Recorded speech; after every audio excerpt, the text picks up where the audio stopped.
আমি টাকা তুলছি আর উনি আর কি মজা করতেছে, বড় মেয়ে মানুষ তো, উনি আর কি একটু ওই দিকে গেছিল।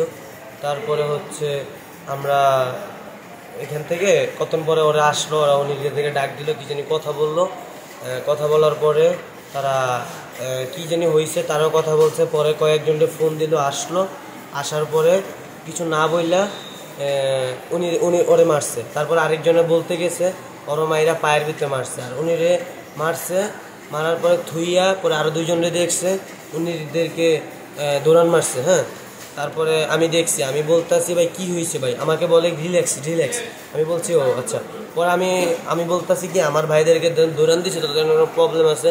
তো আমি কী করছি, আমাদের যে সিসি ক্যামেরাটা ঘুরে বলেছি। পরে আমার দিকে তাকায়া ওরা আমার হুমকি দিচ্ছে, আমি দোকানের শাটার লাগায় ভিতরে বসে রয়েছি। এটা হচ্ছে মারছে না কোবাইছে? কোবাইছে, চাপাটি দিয়া কোবাইছে, চিহ্ন আছে। এটা হচ্ছে কি জানি রামপুর অবদারর জাহাজ বিল্ডিং মামুর ডেকোরের সামনে। যাকে মারছে তার নামটা কি ছিল? তার নামটা হলো হাফিজ। হ্যাঁ, সে লেখাপড়া করতো। হ্যাঁ, তো এসএসসি এবারে এসএসসি মানে পরীক্ষা দেবে। কোন কলেজ থেকে? কলেজ থেকে আমার মনে নেই।